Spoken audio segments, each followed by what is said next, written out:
उचित मूल्यों की दुकानों से गरीब को मिल पाएगा राशन। सोसाइटी संचालकों की हड़ताल खत्म। सरकार के लिखित आश्वासन के बाद खत्म हुई हड़ताल। 45 दिन में पूरी होंगी मांगे। हड़ताल के समय हुई कानूनी कार्रवाई भी होगी वापस। मध्य प्रदेश सहकारिता कर्मचारी संघ के बैनर तले पिछले 4 फरवरी से चल रही थी हड़ताल। हड़ताल के चलते नहीं बंट पा रहा था बीते 15 दिनों से शासकीय दुकानों से राशन। माननीय मंत्री जी के द्वारा जो सहकारी संस्थाओं में प्रदेश में 55,000 कर्मचारी, प्रभारी प्रबंधक, सहायक प्रबंधक, लेखापाल, कंप्यूटर ऑपरेटर, विक्रेता, सहायक विक्रेता, चौकीदार, चपरासी से लेकर पूरे कर्मचारियों ने जो हमारे ऊपर भरोसा जताया था, माननीय मंत्री जी के द्वारा कल वार्ता हुई और हमारा ऐसा विश्वास है, भरोसा है, माननीय मंत्री जी के द्वारा जो कहा गया है बहुत जल्दी अच्छा होगा। और हमारे प्रदेश के कर्मचारियों से अनुरोध है जो सोसाइटियों में काम करते हैं अपने अपने काम पर काम करें। और जो शासकीय कर्मचारी की वहाँ वेतन और सुविधाओं की बात हमने जो मांग की थी, मंत्री जी ने उसके बारे में कमेटी बना दी है। 45 दिन में कमेटी रिपोर्ट देगी और हमने फिलहाल आंदोलन स्थगित किया है। और जो भंडार वाले हैं, समूह वाले हैं, उनका भी विषय जो रखा गया था कमीशन के बारे में, वो भी माननीय मंत्री जी से कल मिले थे, उनके साथ भी न्याय होगा। और जिस बीच में जो भी आंदोलन के दौरान सोसाइटी कर्मचारियों पर जितने भी केस लगाए गए हों, बाहर किए गए हों, वो भी मंत्री जी के द्वारा सब वापस किए जाएंगे। और मंत्री जी को भरोसा जताएं, जो भी कहा गया है वो बहुत जल्दी पूरा होगा। मीडिया प्रभारी मीडिया के समक्ष ये बात कहना चाह रहा हूँ कि हमारे चैनल के माध्यम से पूरे प्रदेश में ये खबर जाए कि माननीय मंत्री जी के द्वारा जो कहा गया है उस पर अड़ग रहे। मंत्री जी कहा है उसको बहुत जल्दी पूरा करें। 100% सभी राशन की दुकानें मध्य प्रदेश में पीडीएस की खोल देंगे। और इन सब की भी चिंता है, ये सब तैयार भी हैं इस बात के लिए कि संवेदनाओं के साथ हम खड़े हैं, हम तैयार हैं। पीओएस मशीन के विषय में भी इनकी कल हमने कई चरणों में बैठक हुई है। अगर मशीनों में कहीं गड़बड़ हुई है, कई बार इनका कहना पहले से ही लोड थे, पहले से कई जगह एक महीने का भरा हुआ था, मैंने इन सब की भी जाँच कराओ। मेरा कहना अन्याय इनके साथ भी नहीं हो और अन्याय उनके साथ भी नहीं हो, तो उस सबको भी बड़े सूक्ष्म तरीके से मैं फोकस करके इस पर बैठूंगा भी।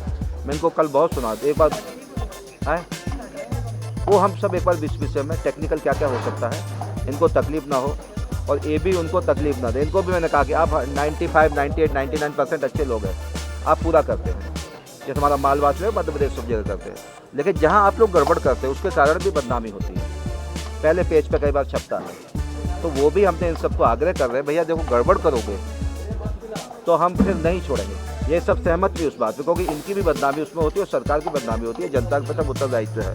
जो 0.1% भी होंगे, 1% भी होंगे, इनकी मैंने तारीफ की गई। खाद का जो ये हमारा खाद वगैरह का वितरण में जब पूरे सीएम साहब वीसी ले रहे थे और सभी मध्य प्रदेश के कलेक्टर सभी ऑफिसर थे, उसमें भी मैंने कहा हमारा 0.1% एरर भी नहीं था। 2 जगह कुछ विषय हुआ था, बाकी पूरे मध्य प्रदेश में इन्होंने बड़ा अच्छा, जब इस समय पीक पे था खाद वाला विषय तो इन लोगों ने बांटा भी है, तो इनकी तारीफ भी करेंगे। जो गड़बड़ है उसको हम माफ़ भी नहीं करेंगे। जैसे अभी जो केस लगाए हैं वो हम वापस लेंगे, लेकिन गड़बड़ियों को हम माफ़ नहीं करेंगे, कोई भी हो, क्योंकि अगर ये करेंगे तो हमारी व्यवस्था ही चरमरा जाएगी। इन सबसे बातचीत होगी 45 दिन के अंतर्गत जो लगभग इनकी कर दी हैं। एक विषय इनका महत्वपूर्ण है जो ये कह रहे हैं, उसके लिए कमेटी बना दी, वेतन वाला विषय। क्योंकि एक्चुअली आप समझिए ये क्या है कि जब इनकी भर्ती हुई है तो ये पैक्स सोसाइटी के कर्मचारी हैं। पैक्स सोसाइटी में जो ये काम करते हैं, उपार्जन का काम करते हैं, खाद वितरण का काम करते हैं, बीज वितरण का काम करते हैं, उससे जो कमीशन आता है उस कमीशन के द्वारा इनकी सैलरी का निर्धारण होता है, उसके द्वारा इनको मिलता है। तो उसमें भी कई जगह एरर है, कई जगह आया नहीं है, कई जगह अब जैसे 2.5 साल से पैसा नहीं दिया किसने, खाद्य विभाग ने। वो खाद्य विभाग का काम है, हम लोग देते हैं, तो खाद्य विभाग के मंत्रीगण से सबके साथ मीटिंग हो गई है, वो फटाफट पैसे देंगे। इनको भी तकलीफ ना हो, ये हमारा उत्तरदायित्व, हमारी जिम्मेदारी है और होने भी नहीं देंगे। लेकिन इनके जो गड़बड़ लोग हैं उनके प्रति भी हम चढ़ के मतलब सख्त कार्रवाई करेंगे। जो निर्दोष हैं, एक के खिलाफ भी कोई केस होगा हम वापस करवाएंगे, जांच करके वापस करवाएंगे। लेकिन अभी आंदोलन के समय में जो हुआ घटना है, कई लोगों को निकाला है, उन सबको हम वापस लेंगे। मैं निवेदन करना चाहता हूँ कि सोसाइटियों में जो भी कर्मचारी हैं, चाहे वो प्रभारी प्रबंधक हो, चौकीदार हो, वृक्ष हो, कंप्यूटर ऑपरेटर हो या सेल्समैन हो, विक्रेता हो, लिपिक हो, सभी पे निर्धारित है ये सारी चीज़ें। और जो भी वेतनमान लागू होगा तो सबको वेतन मिलेगा और जो भी कार्रवाइयाँ हुई हैं सब वापस। हड़ताल के चलते नहीं बट पा रहा था बीते 15 दिनों से शासकीय दुकानों से राशन। सहकारिता मंत्री अरविंद भदौरिया के प्रयासों से खत्म हुई हड़ताल। कल देर रात तक भदौरिया जी के निवास पर संचालकों और मंत्रियों के बीच चली बैठक। कैमरा पर्सन अजय के साथ मैं Rashmi Jain, yes data news, Bhopal, Madhya प्रदेश।